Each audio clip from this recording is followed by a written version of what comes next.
దేవుని పరిశుద్ధ నామ స్తోత్రములు. ప్రభువైన యేసుక్రీస్తు నామములో మీ అందరికీ శుభములు తెలియజేస్తున్నాం. యేసయ్య ఆశీర్వాద కృపా సన్నిధిని ఈ కార్యక్రమానికి మీరందరూ విచ్చేసినందుకై ప్రభువైన యేసుక్రీస్తు నామములో మీ అందరికీ ప్రేమతో ఆహ్వానిస్తున్నాను. ప్రభునందు ప్రేమైన దేవుని బిడ్డారా, దేవుని యొక్క మహాకృపను బట్టి గడిచిన దినాల్లో దేవుడు మనల్ని అందరినీ కాపాడి ఉన్నారు. మరి జూలై నెలలో 2వ ఆదివారంన ప్రభు సన్నిధిలో మనము ఆరాధన చేయడానికి, దేవుని స్తుతించడానికి, దేవుని యొక్క వాక్యాన్ని వినడానికి ప్రభు ఇచ్చిన అద్భుతమైన సమయాన్ని బట్టి ఎంతో ప్రభు సన్నిధిలో నేను స్తుతిస్తున్నాను. దేవునికి స్తోత్రం.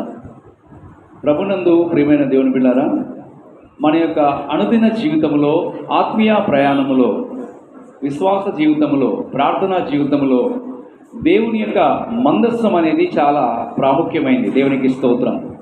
దేవుని సన్నిధి అనేది మనకెంతో అవసరం. దేవుని యొక్క ప్రభావం అనేది మనకెంతో అవసరం. దేవుని యొక్క పరిశుద్ధాత్మ నడిపింపు అనేది చాలా అవసరం. ప్రస్తుత దినాల్లో మన యొక్క మనం జీవిస్తున్న ఈ యొక్క లోకములో, ఈ ప్రపంచంలో అనేకమైన వార్తలు మనం వింటున్నాం. ప్రపంచ దేశాల్లో, మన యొక్క భారతదేశంలో కానీ, మనము జీవిస్తున్న మన ప్రాంతాల్లో కానీ అనేక రకాలైన వార్తలు, అనేకమైన పరిస్థితులు మనము ఎదుర్కొంటున్నాం. దేవునికి స్తోత్రం. అయితే మనం పోరాడుచున్నది రక్త మాంసంతో కాదు, కానీ ఆకాశ మండలమందున దురాత్మల సమూహంతో మనం పోరాడుతున్నాం. మన దేవుడు ఆయన సర్వశక్తి గల దేవుడై ఉన్నాడు. ఆయన కృప చూపించే దేవుడై ఉన్నాడు. స్వస్థపరిచే దేవుడై ఉన్నాడు. క్షమించే ప్రభు అయి ఉన్నాడు. ఆపత్కాలంలో ఆదుకునే దేవుడుగా ఆయన మనకు తోడుగా ఉన్నాడు. దేవుని బిడ్డలారా, దేవుని యొక్క వాక్యంలో మనం గమనించినట్లయితే ఈరోజు దేవుడు మనకు ఏర్పాటు చేసిన అద్భుతమైన అంశం ఏంటంటే, దేవుని మందస్సము మోయుచున్నావా? దేవుని మందస్సము మోయుచున్నావా? దేవుని మందస్సము మోయుచున్నావా? దేవునికి స్తోత్రం. హల్లెలూయా. ఈరోజు దేవుడు మనతో మాట్లాడుచున్నాడు. దేవునికి స్తోత్రం. ఒకసారి అందరం కూడా 2 చేతులు పైకెత్తి దేవునికి స్తుతియాగం చెల్లిద్దాం. యేసు ప్రభువా స్తుతి స్తోత్రం, యేసు ప్రభువా స్తుతి స్తోత్రం, యేసు ప్రభువా స్తుతి స్తోత్రం, యేసు ప్రభువా స్తుతి స్తోత్రం. ఆమేన్. ఒక విశేషమైన దేవుని కృప మనకు అనుగ్రహించినట్లుగా మనందరం దేవునికి స్తుతియాగం చెల్లిద్దాం. హల్లెలూయా, హల్లెలూయా, హల్లెలూయా, హల్లెలూయా. స్తోత్రం, స్తోత్రం. హల్లెలూయా, హల్లెలూయా. పరిశుద్ధ గ్రంథము నుండి సమూయేలు మొదటి గ్రంథం 2వ అధ్యాయము, సమూయేలు మొదటి గ్రంథం 2వ అధ్యాయము గమనించండి. 30వ వచనం మనం ధ్యానిస్తున్నాం. సమూయేలు మొదటి గ్రంథము 2వ అధ్యాయం 30వ వచనం. నీ ఇంటి వారును నీ పితరుని ఇంటి వారును నా సన్నిధిని యాజకత్వము జరిగించుదరని యెహోవా ఆజ్ఞ ఇచ్చి ఉన్నాను. ఇప్పుడు అది నా మనసునకు కేవలము ప్రతికూలమాయనని ఇశ్రాయేలు దేవుడైన యెహోవా సెలవిచ్చున్నాడు. కావున యెహోవాకు ఏదనగా, నన్ను గణపరచు వారిని నేను గణపరచుదును, నన్ను తృణీకరించువారు తృణీకారం పొందుదురుగాక. దేవునికి స్తోత్రం. మరొకసారి చివరి మాట చదువుకుందాం. మరొకసారి, నన్ను గణపరచు వారిని నేను గణపరచుదును, నన్ను తృణీకరించువారు తృణీకారమొందుదురు. హల్లెలూయా. ప్రభునందు ప్రియమైన దేవుని బిడ్డలారా, మనము ఈ లోకములో మరి అనేక మంది నన్ను గౌరవించాలి, నాకు రెస్పెక్ట్ ఇవ్వాలి అనేసి మనం ఆలోచన చేస్తూ ఉంటాం. దేవునికి స్తోత్రం. అనేక సందర్భాల్లో ఎవరైనా మనల్ని లెక్క చేయనప్పుడు, మరి ఎవరైనా మనకు విలువ అయినప్పుడు అయితే చాలా బాధపడుతూ ఉంటాం. గమనించండి. సాధారణంగా ఎక్కడైనా ఫంక్షన్స్కి వెళ్ళినా, లేదా ప్రయాణంలో ఉన్నా, లేదా మాట్లాడుతున్నప్పుడు కానీ, మన బంధువుల మధ్యలో, స్నేహితుల మధ్యలో, ఇరుగు పొరుగు వారి మధ్యలో, ఏదో సందర్భంలో, ఏదో పరిస్థితుల్లో, వ్యాపారంలో కానీ, వ్యవసాయం చేస్తున్నప్పుడు కానీ, లేకపోతే ఉద్యోగాలు చేస్తున్నప్పుడు కానీ, చదువుకునే పిల్లలు వారు స్కూల్లో ఉన్నప్పుడు కానీ, తోటి వారు మనకు రెస్పెక్ట్ ఇవ్వనప్పుడు, అంటే మనల్ని గౌరవించినప్పుడు, మన మాటకు విలువ ఇవ్వనప్పుడు మనం చాలా బాధపడుతూ ఉంటాం. ఈరోజు దేవుడు, జీవము గల దేవుడు మనతో మాట్లాడుచున్నాడు. చూస్తున్న దేవుడు, మాట్లాడే దేవుడు, బ్రతికించే దేవుడు, విమోచన అనుగ్రహించే దేవుడు రాబోయే దినాల్లో మన జీవితాల పట్ల ఒక ప్రత్యేకమైన ఉద్దేశాన్ని, ఒక ప్రత్యేకమైన ప్రణాళికను, ఒక ప్రత్యేకమైన ఆలోచన కలిగిన జీవగల దేవుడు మాట్లాడుతున్న మాట. దేవునికి స్తోత్రం. యెహోవాకు ఏదనగా, నన్ను గణపరచు వారు నేను గణపరచుదును, నన్ను తృణీకరించు వారు తృణీకారమునుదురు. ఎవరైతే దేవుని గణపరుస్తారో, ఎవరైతే దేవుని వాక్యాన్ని ప్రేమిస్తారో, ఎవరైతే దేవుని సన్నిధిని గౌరవిస్తారో, ఎవరైతే 10 ఆజ్ఞలు నెరవేరుస్తారో, ఎవరైతే దేవుని కృపావరాల కొరకు 9 కృపావరాలు, 9 ఆత్మీయ ఫలముల కొరకు ఎవరైతే కనిపెట్టి ప్రార్థన చేస్తారో, ఎవరైతే జీవగల దేవుణ్ణి గణపరుస్తారో, వారిని, వారి కుటుంబాలను, వారికి ఇచ్చిన గర్భఫలాలను, కుమారులైనా కుమార్తెలైనా, వారి తోబుట్టువులైనా, వారి తల్లిదండ్రులైనా, వారి పిల్లలైనా, ఎవరైనా సరే దేవుని గణపరిచే వారిని దేవుడు ఏం చేస్తాడట? గణపరుస్తాడు. ఆయన ఏ స్థాయిలో తీసుకెళ్లాలో, ఎంతవరకు ఆశీర్వదించాలో, ఎంతవరకు దీవించాలో, ఆర్థికంగా కానీ ఆత్మీయంగా కానీ అనేక విధాలైన ఆశీర్వాదాలు ఇచ్చి ఆయన గణపరచాలని ఎదురు చూస్తున్నాడు, నిన్ను నన్ను. దేవునికి స్తోత్రం. అయితే ఎవరైతే దేవుని తృణీకరిస్తారో, ఆయన వాక్యాన్ని ప్రేమించకుండా, ఆయన సన్నిధిని గౌరవించకుండా, ఆయన యొక్క ఆజ్ఞలు నెరవేర్చకుండా ఎవరైతే దేవుని సన్నిధిని చులకనగా చూస్తారో, లెక్క చేయకుండా ఎవరైతే ఉంటారో, వారి జీవితాల్లో ఆశీర్వాదాన్ని పోగొట్టుకుంటారు, అభిషేకాన్ని పోగొట్టుకుంటారు, ఆరోగ్యాన్ని పోగొట్టుకుంటారు. మనము దేవుని గణపరిచినప్పుడు నిశ్చయముగా దేవుని యొక్క మహిమ మనతో ఉంటుంది, దేవుని ప్రభావం మనతో ఉంటుంది, దేవుని శక్తి మనతో ఉంటుంది, దేవుని యొక్క మందస్సం మనతో ఉంటుంది.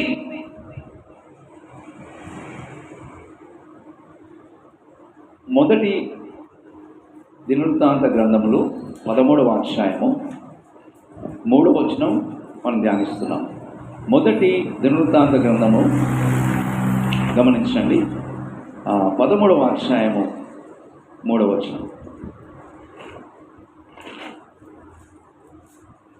మన దేవుని మందస్సమును మరలా మన యొద్దకు కొంచెం వత్తుము రండి. సౌలు దినములలో దాని యొద్ద మనము విచారము చేయకయే తింటిమి. దేవునికి మహిమ కలుగును గాక.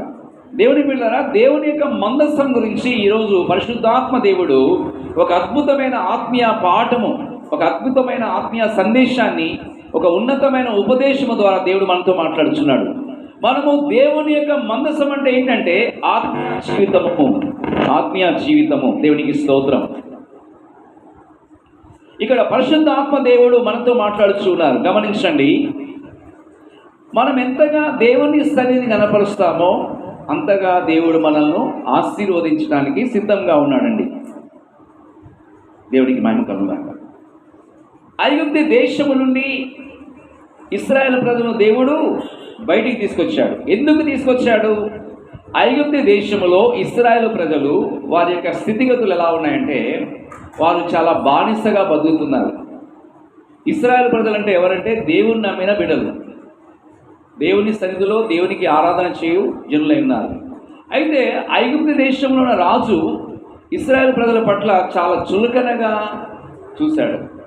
వారు చాలా కష్టాలు అనుభవించారు, వారిని చాలా కష్టపెట్టాడు.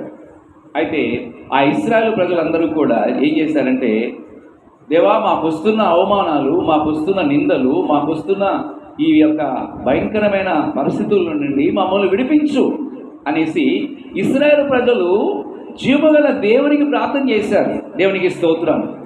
ఆ జీవగల దేవుడు ప్రేమగల దేవుడు. ఎవరైతే కన్నీళ్లు కార్చి ప్రార్థన చేస్తారో ఈ భూమి మీద, ఎవరైతే యేసు ప్రభు యొక్క పాదాలు ఎవరైతే తడుతారో నిశ్చయముగా ఆయన కదిలించబడతాడు. దేవునికి స్తోత్రం. ఇశ్రాయేలు ప్రజలు వారు కన్నీళ్లు కార్చి దేవుని సన్నిధిలో మొరపెట్టారు. వారికి చాలా కష్టాలు వచ్చాయి, చాలా బాధలు వచ్చాయి. అయితే వారు జీవగల దేవునికి మొరపెట్టినప్పుడు దేవుడు వారి ప్రార్థన విన్నాడు. దేవుడు వారి ప్రార్థన వినడమే కాకుండా ఐగుప్తి దేశము నుండే దేవుడు బయటికి తీసుకొచ్చాడు మోషే గారి నాయకత్వంలో. దేవునికి స్తోత్రం. ఒక సందర్భంలో అరణ్య ప్రాంతంలో మందను మేపుతూ ఉన్నాడు మోషే గారు. మందను మేపుతున్నప్పుడు దేవునికి స్తోత్రం, ఆ యొక్క సందర్భంలో మండుచున్న పొదలో నుండి దేవుడు మాట్లాడుతున్నాడు, మోషే మోషే మోషే, నీవు నిల్చున్న స్థలము పరిశుద్ధ స్థలము, నీ చెప్పులు విడమన్నప్పుడు. దేవునికి స్తోత్రం. అయితే నేను నిన్ను ఒక సాధనముగా ఏర్పరచుకున్నాను, ఇశ్రాయేలు ప్రజలను నడిపించడానికి, పాలు తేనెలు ప్రవహించే దేశములకు నడిపించడానికి నీవు నాయకత్వం వహించాలి. ఈ కృపా కాలములో, ఈ అంత దినాల్లో సార్వత్రిక సంఘమా, దైవ జనాంగమా ఆలకించండి. మీ కుటుంబాల నుండి, మీ వంశముల నుండి, మీ ప్రాంతాల నుండి, మీరున్న దేశముల నుండి, మీరున్న రాష్ట్రముల నుండి, మీరున్న జిల్లాల నుండి, మీరున్న గ్రామాల నుండి దేవుని సేవ చేసే సేవకులు అవసరం. అనేక మంది కుమారులు అవసరం, అనేక మంది కుమార్తెలు అవసరం. దేవుడు ఆనాడు మోషేను పిలిచిన దేవుడు ఈ అంత దినాల్లో, ఈ కృపా కాలములో అనేక మందిని పిలుస్తున్నాడు.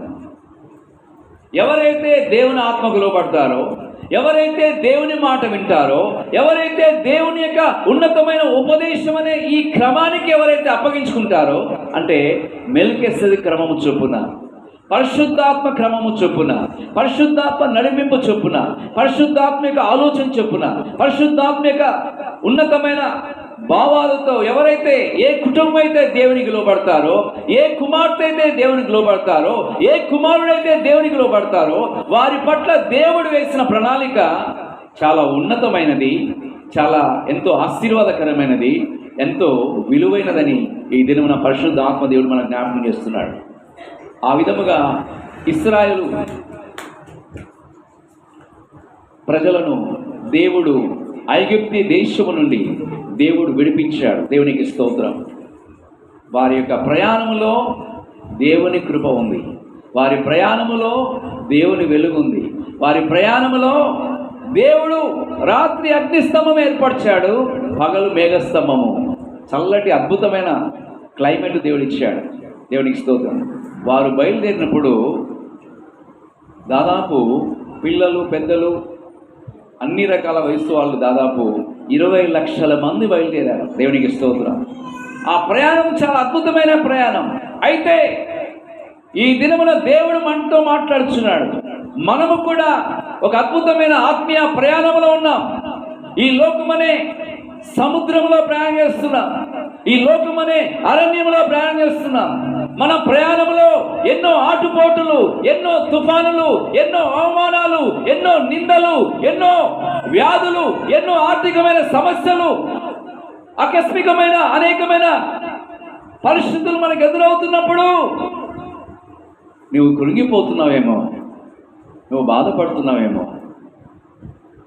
అయితే నీకు ఒకటి పొదువుగా ఉందని పరిశుద్ధాత్మ దేవుడు ఈ దినమున మనతో మాట్లాడుచున్నాడు. నీవు దేవుని మందస్సమును మోయకుండా, దేవుని ప్రేమను మోయకుండా, దేవుని యొక్క ఆత్మను మోయకుండా, దేవుని యొక్క పరలోక సంబంధమైన ఆత్మీయ దర్శనం లేకుండా నీవు ప్రయాణం చేస్తున్నావు. కాబట్టి అనేక సందర్భాల్లో, అనేకమైన పరిస్థితుల్లో నీవు ఓడిపోతున్నావు. కారణం ఏంటంటే మనం పోరాడుతున్నది రక్తమాంసంతో కాదు, కానీ ఆకాశ మండలమందున్న దురాత్మల సమూహముతో మనం పోరాడుతున్నాం.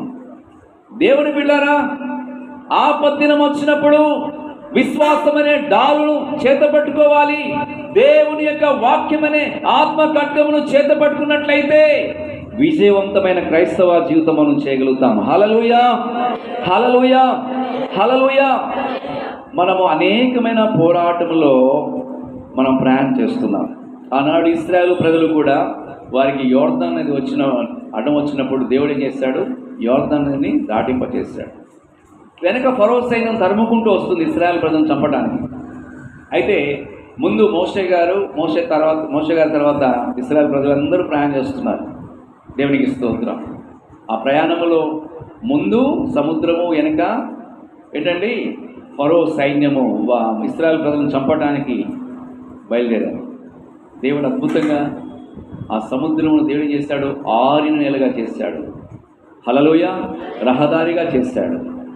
నీ జీవితంలో అనేకమైన పోరాటములు, అనేకమైన కష్టాలు, అనేకమైన నిందలు, అవమానాలు, అనేకమైన పరిస్థితులు ఎదురవుతున్నాయేమో. అయితే దేవుడు మన పక్షం ఉన్నట్లయితే, దేవుడు మనకు తోడుగా ఉన్నట్లయితే, ఆయన కృపా క్షేమములు మనకు తోడుగా ఉన్నట్లయితే, ఆయన కనికరము, ఆయన ఇచ్చే క్షమాపణ, ఆయన ఇచ్చే పరిశుద్ధాత్మ నడిపింపు మనకు తోడుగా ఉన్నట్లయితే మనము ఈ దరి నుంచి ఆ దరికి చేరగలుగుతాం. హల్లెలూయా.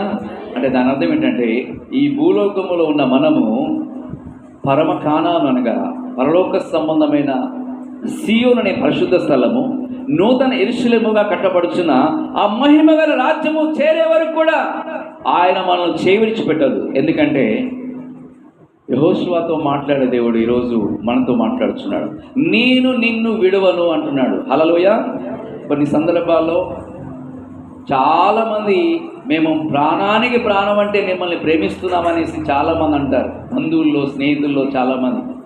కానీ ఈ లోక సంబంధమైన ప్రేమలు, ఈ లోక సంబంధమైన ఆచారాలు, ఈ లోక సంబంధమైన కార్యకలాపాలు అవి ఈ లోకంతో పాటే గతించిపోతాయి. శాశ్వతమైన లోకం అనేది ఒకటి ఉంది, శాశ్వతమైన పరలోక రాజ్యం అనేది ఒకటి ఉంది. అది ఒక మహిమ గల స్థలం. ఆ సియోను అనే పరిశుద్ధ స్థలము నూతన యెరూషలేముగా కట్టబడుచున్న దేవునికి ఒక రాజ్యముగా మనం కట్టబడాలి. దేవుని వాక్యములో మనం చూసినట్లయితే మన జీవితాలు మనస్ఫూర్తిగా సమర్పించుకోవాలి. అంటే ఆయన మహిమ మన మీద, ఆయన ప్రభావం మనతో ఉన్నట్లయితే ఆత్మీయ జీవితంలో మనము ముందుకు వెళ్ళగలుగుతాం. దేవునికి స్తోత్రం. ఇక్కడ మనం గమనించినట్లయితే ప్రభునందు ప్రియులారా, దేవునికి స్తోత్రం. ఇక్కడ పరిశుద్ధ ఆత్మదేవుడు కొన్ని సంగతులు ప్రభు మనకు బయలుపరుస్తూ ఉన్నాడు. సంఖ్యాకాండము 10వ అధ్యాయము 33వ వచనం ధ్యానించుకుందాం.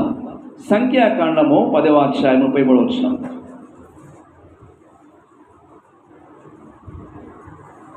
వారు యెహోవా కొండ నుండి 3 దినముల ప్రయాణం చేసి వారికి విశ్రాంతి స్థలము చూచుటకు ఆ 3 దినముల ప్రయాణములో యెహోవా నిబంధన మందసమును వారికి ముందుగా సాగెను. హల్లెలూయా. ఇశ్రాయేలు ప్రజలు ప్రయాణం చేస్తున్నప్పుడు దేవునికి స్తోత్రం, యెహోవా కొండ నుండి 3 దినముల ప్రయాణం చేసిరి. సీనాయి కొండ దేవుని ప్రత్యక్షత కొండ. సీనాయి కొండ దగ్గర దేవుడు ఏం చేశాడు? మోషే గారు అక్కడ కనిపెట్టి ప్రార్థన చేస్తుంటే 10 ఆజ్ఞలు దేవుడు ఇచ్చాడండి. ఆ 10 ఆజ్ఞలు ఏంటంటే, నేను తప్ప వేరొక దేవుడు ఉండకూడదు. 2వ ఆజ్ఞ, దేని రూపమైనను విగ్రహములైనను చేసుకొనకూడదు, వాటికి సాగిలపడకూడదు, వాటిని పూజింపకూడదు. 3వ ఆజ్ఞ, నీ దేవుడైన యెహోవా నామమును వ్యర్థముగా ఉచ్చరింపకూడదు. 4వ ఆజ్ఞ, విశ్రాంతి దినమును పరిశుద్ధముగా ఆచరించవలెను. 5వ ఆజ్ఞ, నీవు దీర్ఘాయుష్లందునట్లు నీ తల్లిని నీ తండ్రిని సన్మానించుము. 6వ ఆజ్ఞ, నరహత్య చేయకూడదు. 7వ ఆజ్ఞ, వ్యభిచరించకూడదు. 8వ ఆజ్ఞ, దొంగిలియకూడదు. దేవునికి స్తోత్రం. మరి 9వ ఆజ్ఞ, నీ పొరుగు వారి మీద అబద్ధ సాక్ష్యము పలకకూడదు. 10వ ఆజ్ఞ, నీ పొరుగువాని దేనినైనను ఆశించకూడదు. ఈ 10 ఆజ్ఞలు నెరవేర్చిన వారే పరలోకం వెళ్తారు.